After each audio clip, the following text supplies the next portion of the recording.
Picture this. You're in a packed stadium in Brazil. The sun is shining, the fans are absolutely roaring, and the action on the pitch is so unbelievably frantic that even the seasoned commentators are just speechless. Anything you can do, I can match it. Wow, what a couple minutes in Porto Alegre. That raw, unfiltered emotion, it perfectly captures the sheer adrenaline of this incredible 5-goal thriller. Welcome to The Explainer, the 2014 World Cup thriller Australia vs. the Netherlands. Today, we're diving straight into one of the most chaotic, action-packed 90 minutes in tournament history. We're talking world-class strikes, massive momentum swims, a fierce midfield battle, and the kind of pure, unscripted drama that you literally couldn't make up if you tried. So to really appreciate this, we have to set the scene. This was the ultimate David versus Goliath matchup. On one side, you've got the Netherlands. They didn't just beat the defending champions, Spain, in their opener, they absolutely dismantled them in a 5-1 thrashing. They were looking like heavy tournament favorites. On the other side, Australia, the clear underdogs trying to bounce back from a rough 3-1 loss to Chile. Based on pedigree, pretty much everyone was expecting a Dutch masterclass. But as it turns out, Australia's coach, Ange Postecoglou, had zero intention of just parking the bus.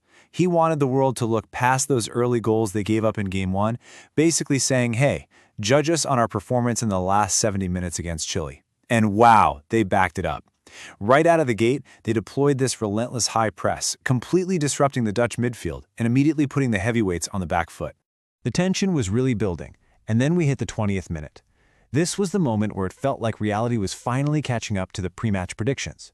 Arjen Robben picks up a loose ball on the halfway line, and he just turns on the jets. His legendary pace completely tortures the Australian backline, and he slots a clinical shot past the keeper. For a second, it felt like, okay, here comes the Dutch onslaught. But hold on, because that lead lasted barely a minute. What happened next was just 60 seconds of pure footballing madness. Australia launches this long, teasing diagonal ball into the penalty area. Tim Cahill tracks it over his shoulder and smashes a first-time volley on his weaker left foot right off the underside of the crossbar and in. It was an absolutely staggering piece of technique that canceled out the Dutch advantage just like that. And to really understand how massive that volley was, think about this for a second. With that strike, Cahill hit his 5th career World Cup goal, meaning at that exact moment in football history, Tim Cahill had scored more World Cup goals than Cristiano Ronaldo and Lionel Messi combined. Just an incredible stat that proved he was built for the biggest stage imaginable. The toll of the pitch, cards and casualties. Now this game wasn't all just beautiful goals. It quickly turned into an incredibly intense physical battle.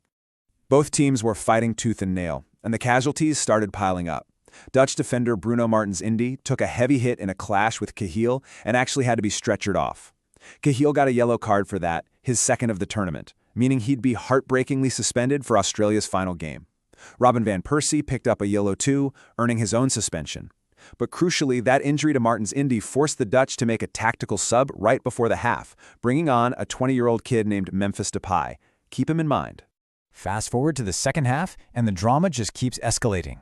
An Australian cross smashes into the hand of Dutch defender Daryl Janmaat in the box. The ref points straight to the spot. Penalty. As everyone held their breath, the big question floating around was, if Australia actually pulls this off, is it a bigger shock than Costa Rica beating Uruguay? Up steps Australian captain Mile Jedinak. The pressure is absolutely immense, but he's cool as a cucumber. He slots it home, making it 2-1, and the stadium absolutely erupts. The underdogs hadn't just survived, they had actively taken the lead against the 2010 runners-up. But you really can't keep a world-class squad down for long. Barely 4 minutes after going behind, the Dutch snap right back awake. Robben van Persie finds a tiny pocket of space, stays onside, and just blasts a phenomenal shot into the roof of the net. The equalizer is in, and suddenly it's absolute delirium for the Dutch fans all over again. The rest of the game hung on the most razor-thin margins you can imagine. Australia actually had a golden chance to take the lead again. Tommy R sends in a brilliant ball, Matthew Leckie chests it down at point-blank range, but the Dutch keeper makes a miraculous save right on the line. And, in high-stakes football, if you don't take your chances, you pay for it. Literally moments later, the Dutch transition down the field, and that 20-year-old sub, Memphis Depay, curls in a bouncing shot from distance to seal the game winner. Unbelievable. When you look at how this played out minute by minute, the whiplash is just crazy. Robben at 20, Cahill at 21. Then the second-half explosion. Jedinak at 54, Van Persie at 58, and Depay wrapping it up at 68. We're talking 5 goals in under 50 minutes of active play, with the lead violently swinging back and forth the entire time. So what was the fallout for Group B? Well, the Netherlands walked away with absolute perfection. 6 points and 8 goals in just 2 games. As for Australia, despite an incredibly valiant, courageous effort that literally pushed a European giant to the brink, they were left sitting on 0 points, facing the heartbreak of early elimination. Which leaves us with a pretty big question. We saw legendary goals, unbelievable tactical shifts, and a physical intensity that never let up for a single second. Looking back at the massive history of international football, does this 3-2 thriller rank among the greatest World Cup group stage matches of all time? It's definitely something to think about. Thanks for joining me on this explainer, and I'll catch you next time.